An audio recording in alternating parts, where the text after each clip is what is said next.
Divine Apocalypse by LaVon Gittens. Bright and lit streets were swarming with hundreds of people pending for the new year. The night was a correspondent's dream as people flocked the streets hoping to get a glimpse of the traditional dropping of the ball in Times Square. The entire audience shuddered, and reporters alerted their cameramen as electronic numbers appeared on the vast screen. Together the crowd chanted 10. The huge silver ball began to plummet down its pole. 9, 8, 7, 6, 5, 4, 3, 2, 1. The screen flashed the number 1 as the sphere reached its end. "Happy New Year!" they shouted in unison, throwing their hats and liberating hugs and kisses to perfect strangers. Confetti poured from the sky, and they welcomed it with cheers and signs of affection. Dana's brown eyes teared as she took hold of the scene that unfolded before her. On her knees, she was last in line. There were 3 other girls to the left of her and 3 other men that stood beside them. The first man drove a chill down Dana's spine as he took a step forward, lugging his gagged woman behind him. Dressed in an ivory robe, his hair was shoulder-length and white. His lips were thin, and his nose was long and bony.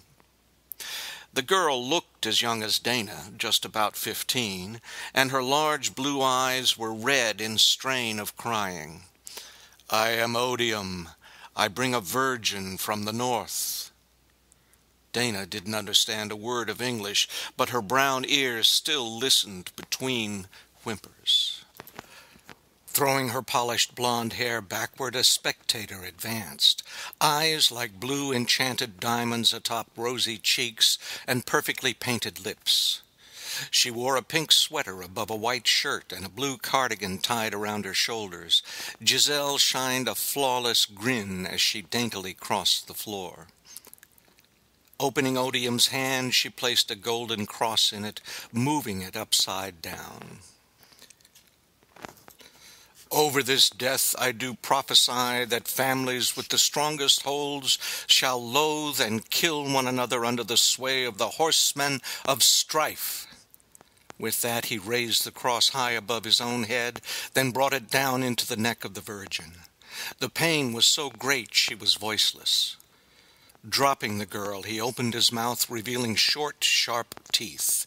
He let a droplet of blood fall from the cross onto his tongue. "With my wounds I sacrifice my body to the root."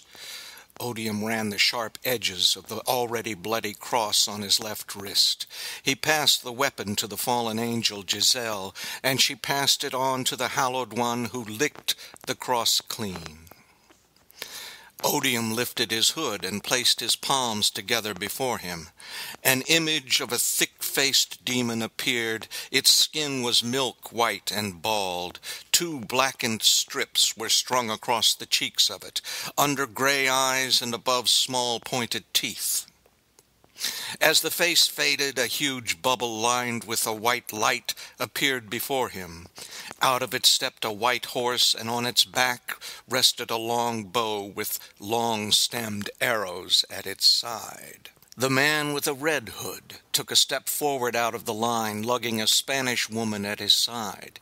His wild red hair matched his dangerous red eyes. "I am Bellum. I bring a virgin from the west." Giselle handed him the cross. Bellum held the cross over the tanned-skinned woman beside him. She struggled until the strip of cloth around her mouth ripped and she screamed. The sound pushed pins into Dana's soul, and she refused to watch. "Over this death I do prophesy that hot blood will run through the veins of all that live, and neighbor will turn upon neighbor under the sway of the horsemen of war." The woman continued to cry and scream in Spanish as Bellum shoved the golden cross into her neck. As her eyes bulged, Bellum lifted the cross above his head and drank the few drops of blood that fell. "With my wound I sacrifice my body to the root." Like odium, Bellum slit his left wrist with the cross, then passed it on to the hallowed one for his blood to be drunk. Bellum put on his red hood and placed his hands palm to palm before him. A waving image appeared over Bellum's face. The skin of this demon was red. A huge, rapidly wiggling opening appeared before him. Out from it stepped a red horse, and on its back was a large Roman sword. The third man, dressed in black, took a single step forward, tugging an Asian girl behind him.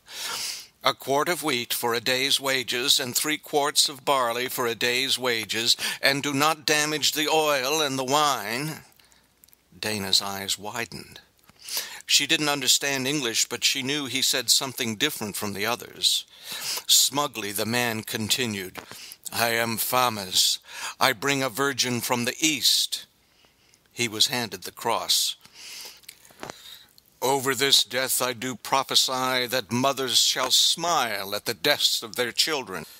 For there will be not a grain of wheat to bud, nor a tree to bear a single fruit, under the sway of the horseman of famine." He drove the golden cross into the neck of the Asian female. As she died, Famas slit his own wrists, exclaiming, "With my wound I sacrifice my body to the root." He handed the cross to the blonde woman, and she passed it on to the hallowed one. Famas placed his black hood over his head and placed his hands palm to palm before him. The shimmering image of a black-skinned demon with dark eyes and even darker strips painted over his cheeks appeared above Famas's face. As it faded, a bubble, lined in black, became visible, and out of it stepped a black horse bearing an unbalanced weighing scale made of pearl and marble. Dana's heart dropped in her chest as she realized she was last in line. Her huge brown eyes looked up to the man dressed in a pale yellow that was only slightly darker than his unhealthy skin. This man was slender, and his sickly yellow eyes bulged out of his head. He took a step forward and dragged Dana behind him. She was unsure there were any tears left in her. She tried to wiggle out of his grasp, but he was too strong.